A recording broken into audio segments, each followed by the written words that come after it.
Monsieur le Président de l'Assemblée, Monsieur le Premier ministre, Mesdames et Messieurs les membres du gouvernement, honorables collègues, permettez-moi, en guise d'ouverture, d'adresser mes chaleureuses salutations et mes vœux de bon et heureux mois de Ramadan à l'ensemble de nos compatriotes musulmans.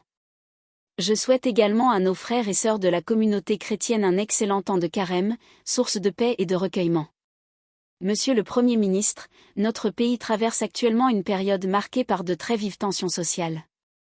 La première, et sans doute la plus préoccupante, touche le monde rural, sujet qui a déjà été largement abordé ce matin, y compris par vous-même il y a quelques instants. Lors de votre récente tournée dans la région de Kaolack, vous aviez pris, devant les paysans, un engagement clair et solennel: la Sonaco achèterait 450 000 tonnes d'arachides. Or, selon les chiffres officiels communiqués par votre propre gouvernement et que nous possédons par écrit, au 30 janvier, seules 126 000 tonnes avaient été collectées. Cela représente à peine la moitié des 250 000 tonnes que la Sonaco était initialement habilitée à acheter, et très loin des 450 000 tonnes que vous aviez publiquement promises. Il reste donc encore 324 000 tonnes entre les mains de nos agriculteurs, alors même que la prochaine campagne hivernale se profile dans à peine 4 mois. Que sont-ils censés faire de cette quantité considérable ? J'ai bien entendu les propos de Monsieur le ministre du Commerce, mais force est de constater qu'il faudra des efforts bien plus substantiels pour nous convaincre de la maîtrise de la situation. Le deuxième foyer majeur de tension se situe au sein des universités. Là encore, le non-paiement des bourses estudiantines constitue un problème criant, tout comme d'ailleurs le retard accumulé dans le versement des allocations de sécurité familiale, toujours attendu par de très nombreux bénéficiaires, sur lequel je reviendrai.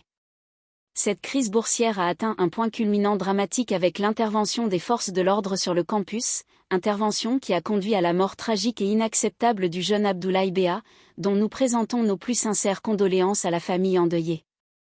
Une violence inouïe s'est ainsi invitée jusque dans les chambres des étudiants. Vous avez vous-même indiqué, Monsieur le Premier ministre, que vous étiez intervenu en prévention.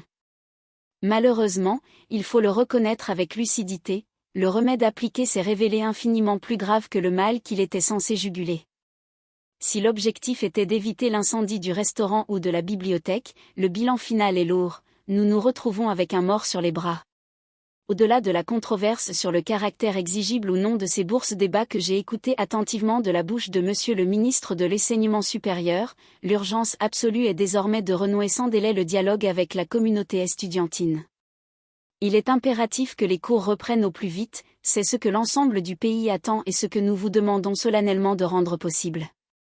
En résumé, que ce soit pour le monde paysan confronté à ses stocks invendus, pour les étudiants privés de bourse et bloqués dans leurs études, ou pour les familles en attente des allocations de sécurité familiale, quelles mesures concrètes, précises et immédiates votre gouvernement est-il en mesure d'annoncer aujourd'hui à la nation pour sortir de ces crises ?